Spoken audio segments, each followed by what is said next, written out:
Hello guys, welcome to English education. Students, आज हम पढ़ने वाले हैं क्लास 11 की स्नैपशॉट बुक से 4th चैप्टर के लॉन्ग क्वेश्चन आंसर।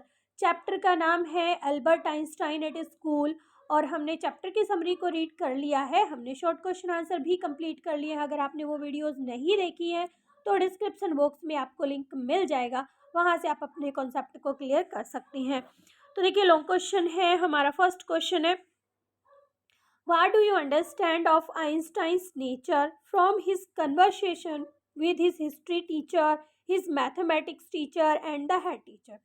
तो देखिए, आप आइंस्टाइन के स्वभाव के बारे में, नेचर के बारे में क्या समझते हैं? उनकी जो कन्वर्सेशन थी उनके हिस्ट्री टीचर के साथ, मैथमेटिक्स के टीचर के साथ और हेड टीचर के साथ, तो आप क्या समझते हैं उनके नेचर के बारे में?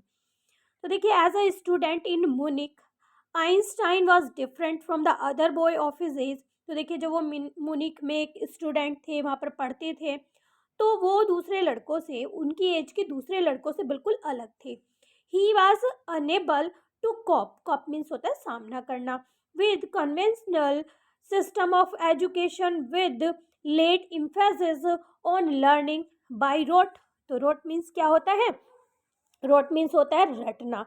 तो देखिए, वो जो शिक्षा की पारंपरिक प्रणाली थी उसका सामना करने में वो असमर्थ थे, जिसे रट कर सीखने पर जोर दिया जाता था। तो देखिए, उन्हें वो चीज़ बिल्कुल भी अच्छी नहीं लगती थी। He believed that there was no point in memorising facts. तो देखिए, उनका ऐसा मानना था कि मतलब ये जो तथ्य हैं, फैक्ट्स हैं, इनको याद करना, इनको रटना, इसका कोई पॉइंट नहीं है, ये कोई मतलब इसका कोई मतलब ही नहीं निकलता है। He felt that could easily B looked up in book. और तो देखिए, उनका मानना था कि ये सारी चीज़ें तो बहुत आसानी से किताबों में मिल सकती हैं, देखी जा सकती हैं। Thus, on being asked when the Battle of Waterloo take places take place, Einstein replied frankly that he had forgotten the date. तो देखिए, जब हिस्ट्री टीचर के द्वारा बैटल ऑफ वाटरलू के बारे में पूछा जाता है कि वो कब हुआ था, तो देखिए आइंस्टाइन बहुत ही मतलब खुलकर जवाब देते हैं कि वो डेट को भूल गए हैं। He added that it would be more interesting to find out why soldiers had killed one another. तो देखिए, वो जो है और तो और ये भी बात ऐड करते हैं कि उससे ज़्यादा इंटरेस्टिंग ये है कि ये पता लगाया जाए कि जो सोल्जर्स थे उन्होंने आपस में एक दूसरे को क्यों मारा, rather than to memorise the string of fact. तो देखिए, वो कह रहे हैं कि इस फैक्ट को, डेट को याद करने से अच्छा है हम उसका रीज़न का पता चलाएं। All this shows that he was quite a straightforward kind of a boy। तो देखिए, जिससे पता चलता था कि वो काफ़ी सीधे साधे लड़के थे। Who did not mix his word, जो अपनी बातों को घुमा फिरा कर नहीं कहते थे या दूसरे शब्दों को उसमें नहीं ऐड करते थे। He fearlessly said that he found no logic in learning the date which one could known by seeing the book। तो देखिए, वो जो है बिल्कुल बिना डरे निडर होकर वो ये भी कहते हैं कि इस चीज़ में तो कोई लॉजिक नहीं है कि जो चीज़ें किताबों में देखी जा सकती हैं उनको याद किया जाए। However his conversation with math teachers mister coach was very friendly. तो देखिए, जब वो अपने मैथ के टीचर से बातें करते थे तो वो बहुत फ्रेंडली बात करते थे। Albert was very good at mathematics. Mathematics में एल्बर्ट काफ़ी अच्छे थे। And his teacher recognised his excellence in the subject. और वो उनकी श्रेष्ठता को, यानी कि जो उनके टीचर थे वो उनकी श्रेष्ठता को पहचान भी गए थे। He readily give him gave him the reference letter maintaining that he was ready to enter the college। तो देखिए, अब वो जो है बहुत ही जल्दी से तैयार हो जाते हैं एक रेफरेंस लेटर देने के लिए, जिससे कि उन्हें कॉलेज में एडमिशन मिल जाए। अब देखिए, हेड टीचर की बात करते हैं। यहाँ पर हमने पढ़ा कि हिस्ट्री टीचर से किस तरह से वो मिसबिहेव करते हैं, सही से बात नहीं करते। वहीं पर जो उनके मैथ के टीचर थे उनसे काफ़ी फ्रेंडली वो बात करते हैं।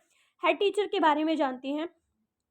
The head teacher on the other hand was very annoyed with Albert. तो देखिए, जो हेड टीचर थे वो काफ़ी ज़्यादा गुस्सा रहते थे एल्बर्ट से।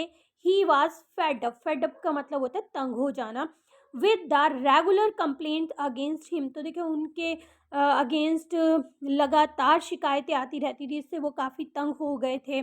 ही summoned Albert and told him to leave the school on his own accord, otherwise he would be expel. तो देखिए यहाँ पर उन्हें बुलाया जाता है एल्बर्ट को, और उनसे कहा जाता है, उन्हें बताया जाता है कि वो अपनी मर्जी से स्कूल को छोड़ दें, नहीं तो उन्हें स्कूल से निकाल दिया जाएगा। तो देखिए here Albert once again displayed a little of his arrogance. तो देखिए यहाँ पर फिर से थोड़ा सा अहंकार एल्बर्ट में देखने के लिए मिलता है। ही क्वेश्चन हिज एक्सक्लूजन। तो देखिए यहाँ पर उनके निकाले जाने पर वो सवाल उठाते हैं। And did not even shut the door behind him despite being asked to do so. तो देखिए उन्हें कहा गया था कि जब वो जाए तो पीछे से दरवाज़ा बंद कर दें, तो वो यहाँ पर टीचर की यानी कि हेड टीचर की बात को नहीं मानते हैं। यहाँ पर वो अहंकार दिखाते हैं। In fact he had turned rebellious by then, और तब वो जो हैं विद्रोही हो चुके थे। नेक्स्ट क्वेश्चन देखते हैं। The school system often curbs the individual talent discuss. तो देखिए हमारे सामने क्वेश्चन है, जो स्कूल सिस्टम है अक्सर वो क्या करता है, जो व्यक्तिगत प्रतिभाएं होती हैं ना, वो वहाँ पर कुचल जाती हैं। तो इस बात को हमें डिस्कस करना है, इस पर हमें आर्गुमेंट कह सकते हैं आप करना है। तो देखिए in the conventional system of education the aim of student is to get a degree and take up a job. तो देखिए यहाँ पर जो ये पारंपरिक शिक्षा प्रणाली है ना, एजुकेशन का जो सिस्टम है उसका एम क्या है कि उससे जो स्टूडेंट हैं वो एक डिग्री हासिल करें, और डिग्री हासिल करके वो एक जॉब हासिल करें। The task of the teacher in such a system is mostly to impart fact based knowledge and help the student to do well in the examination. तो देखिए यहाँ पर जो टीचर का टास्क होता है ना, टीचर का काम जो है वो क्या है कि वो जो है मतलब इसी सिस्टम से स्टूडेंट्स को नॉलेज देते हैं और स्टूडेंट की मदद करते हैं कि वो जो है अपने एग्जामिनेशन में अच्छा कर सके। For this purpose the teacher में dictates note marks important questions and repeatedly drill student. तो देखिए यहाँ पर जो टीचर है वो क्या रोल प्ले करते हैं, वो जो है ऐसी कंडीशन में जैसे कि वो एग्ज़ाम में अच्छा कर सके, वो उन्हें नोट्स बनवाते हैं, जो इम्पोर्टेंट क्वेश्चंस हैं उन्हें मार्क कराते हैं और उन्हें रिपीट भी कराते हैं। Such a system curses the creative genius like Einstein. तो देखिए ये जो सिस्टम है, ये जो शिक्षा प्रणाली है इस तरह की, उससे क्या होता है कि जो क्रिएटिव लोग हैं ना, आइंस्टाइन की तरह जिनके अंदर क्रिएटिविटी है, रचनात्मकता है, वो जो है कुचल दी जाती है। But in reality, the role of a teacher is not to teach fact, but to impart skill which can make the student think। तो देखिए लेकिन वास्तव में होना क्या चाहिए, वास्तविकता है क्या, जो टीचर है ना उन्हें बच्चों को एक स्किल सिखानी चाहिए, बच्चों को ये सिखाना चाहिए कि उन्हें सोचना किस तरह से है, उनके अंदर सोच डालनी चाहिए। The great thinker Socrates once had said I cannot teach anybody anything. तो देखिए एक बहुत ही महान विचारक थे जिनका नाम सुकरात था। तो उन्होंने एक बार कहा था कि मैं किसी को भी कुछ नहीं सिखा सकता, I can only make them think. केवल मैं उन्हें मजबूर कर सकता हूँ सोचने पर।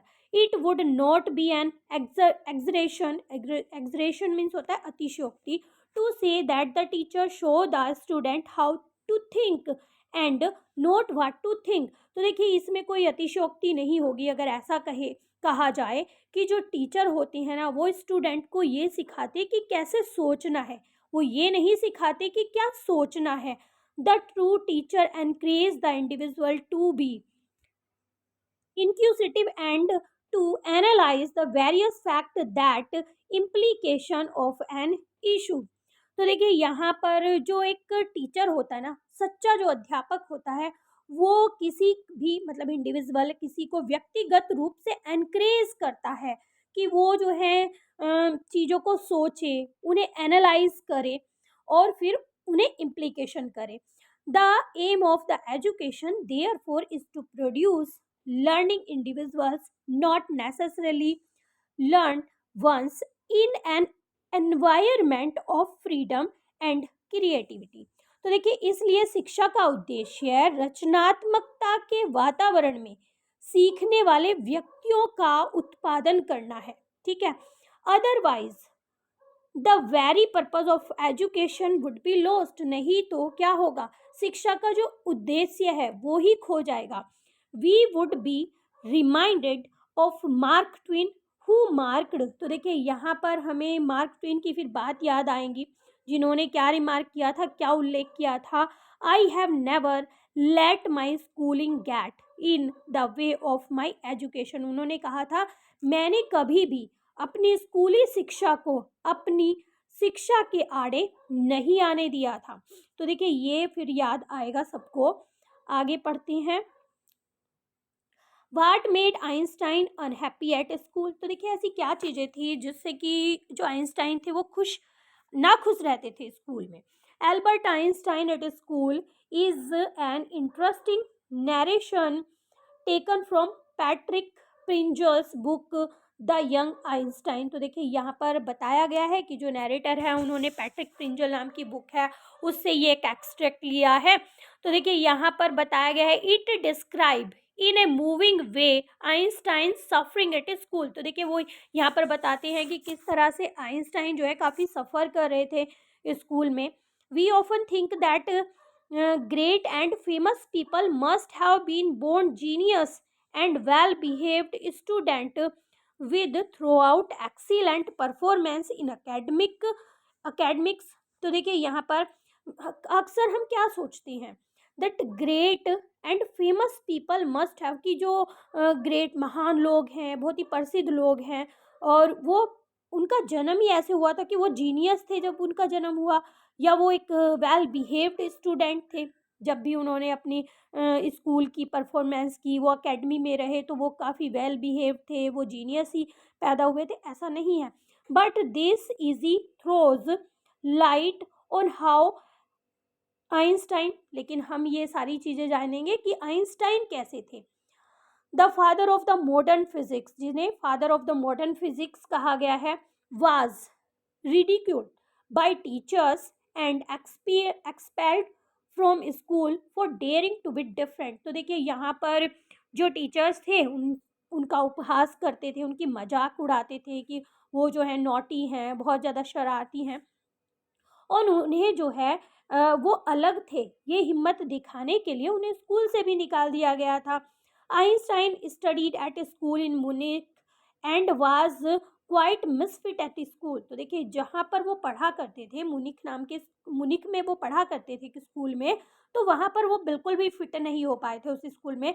ही was unable to cope with the conventional system of education. तो देखिए, एजुकेशन की जो वहाँ पर पारंपरिक प्रणाली थी उसका वो सामना नहीं कर पा रहे थे। He hated the oppressive atmosphere of the school and was sure he would fail in the examination. तो देखिए, वो काफ़ी घृणा करते थे वहाँ पर जो स्कूल का ऑप्रेसिव एटमोसफियर था, कि जो बच्चे डेयरिंग करते थे उनको दबाते थे तो वो चीज़ उन्हें बिल्कुल भी बहुत ज़्यादा वो घृणा करते थे इस चीज़ से, और उन्हें लग रहा था कि वो जो है एग्ज़ाम पास नहीं कर पाएंगे। He like to study only the subject which interested him. तो देखिए, वो केवल उन सब्जेक्ट्स को पढ़ना पसंद करते थे जिनमें उनका इंटरेस्ट था। He believed that there was no point of memorising facts. तो देखिए, उनका विश्वास ऐसा था, ऐसा मानना था कि जो फैक्ट्स हैं, जैसे कि डेट जैसी चीज़ें हैं, उन्हें याद करने का कोई मतलब ही नहीं है।